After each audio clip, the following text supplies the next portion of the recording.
Hey, you ever hear that game WindWaker? Yeah, well, here's a little secret. It's the best game ever. No, but seriously, it's pretty good.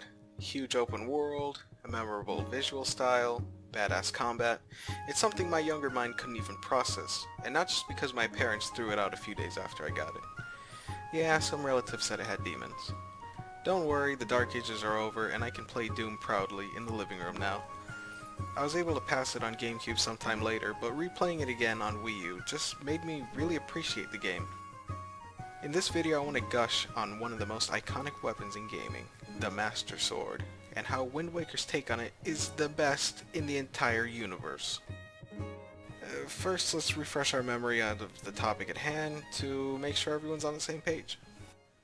Now, I'm sure most of you know the drill when it comes to Zelda games. Most of them feature the Master Sword, the Blade of Evil's Bane, blah blah blah.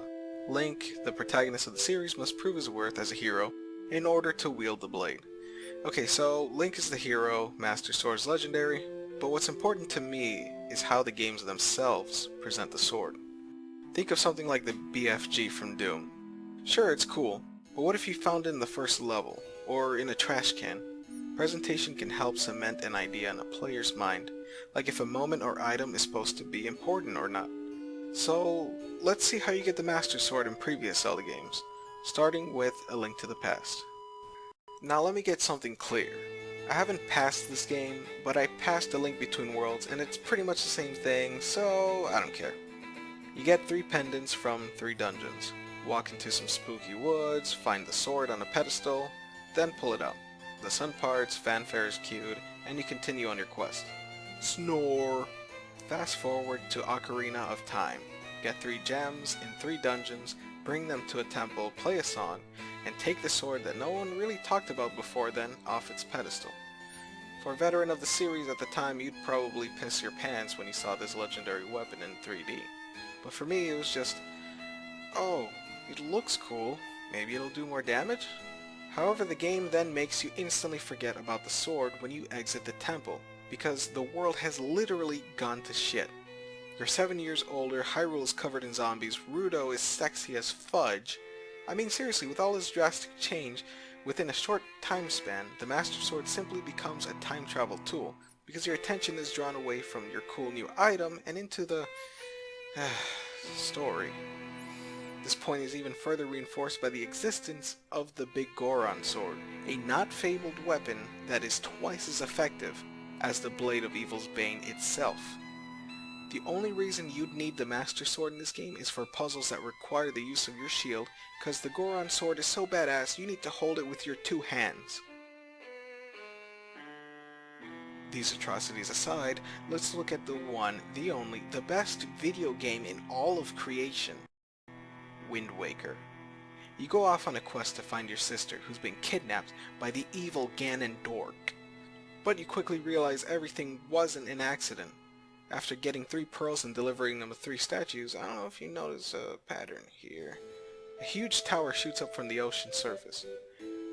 When you enter, you are tested by the gods to determine if you are the reincarnation of the hero of legend. After passing their tests, you are deemed worthy to enter the sacred underwater realm of Hyrule. Now let's not forget, leading up to this, your magical boat has just been hyping you up by saying, dude, if you are the hero, you can get an item of immense power. You enter Hyrule and notice the land is frozen in time. The interior littered with enemies who on their own provide a decent challenge, but are as still as statues. I have to admit I was dreading them coming back to life and ganging up on me, but after finding a secret entrance, you are led deeper within the castle, and there it is.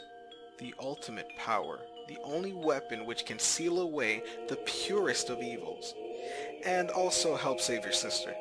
But what happens after getting the sword is why Wind Waker does the sword justice. Time unfreezes in Hyrule, and those tough baddies begin roaming the halls looking for blood. However, they aren't threatening anymore. Why? Because you now have the freaking Master Sword. You, the hero of Hyrule, are in the god's favor, so you simply cannot lose. You go up the stairs and face the horde head-on, clearing the room faster than you could have with your tiny sword, and it's this scene that's probably the most memorable in the game. Not only does it signify Link's transformation into a hero, but the player can feel it as well. The whole time you are battling in that room, you can just feel the difference in power and confidence. What I like the most about Wind Waker compared to previous entries in the series is that the rest of the game becomes about the sword itself. Remember when you cleared the castle of enemies with your weapon of mass destruction? Well, guess what? It wasn't even operating at full strength. After saving your sister by killing Ganon's own giant pet bird who stole your sister in the first place, you feel invincible. Nothing Ganon can throw at you will stop you now. Except for the fact that you can't even scratch him with it. At this point of the game, you realize this awesome sword isn't enough to seal away all the evil in the world. Ganon laughing in your face provides something important in all games, a player's motive. See, before you wanted the sword to save your sister. Now you need the sword to power it up to stop this guy because you want to feel powerful again. You only had a small taste of the confidence the sword gave you when you first got it, and that makes you want it even more when that confidence is gone. So, you have to make the sword stronger with the help of your friends who enter a sacred realm to pray to the gods for you to awaken the dormant power in the blade, and with their loyalty and sacrifice, along with the help from everyone else you met along the way, you become the world's only hope and only one powerful enough to banish Ganon to the depths of the sea. I could really go on longer about this stuff, but that's pretty much the gist. Wind Waker's Master Sword isn't just a gimmick, or there simply to be a staple of the series. It's a symbol, a part of you that evolves with you and becomes not just a weapon, but an extension of the core experience.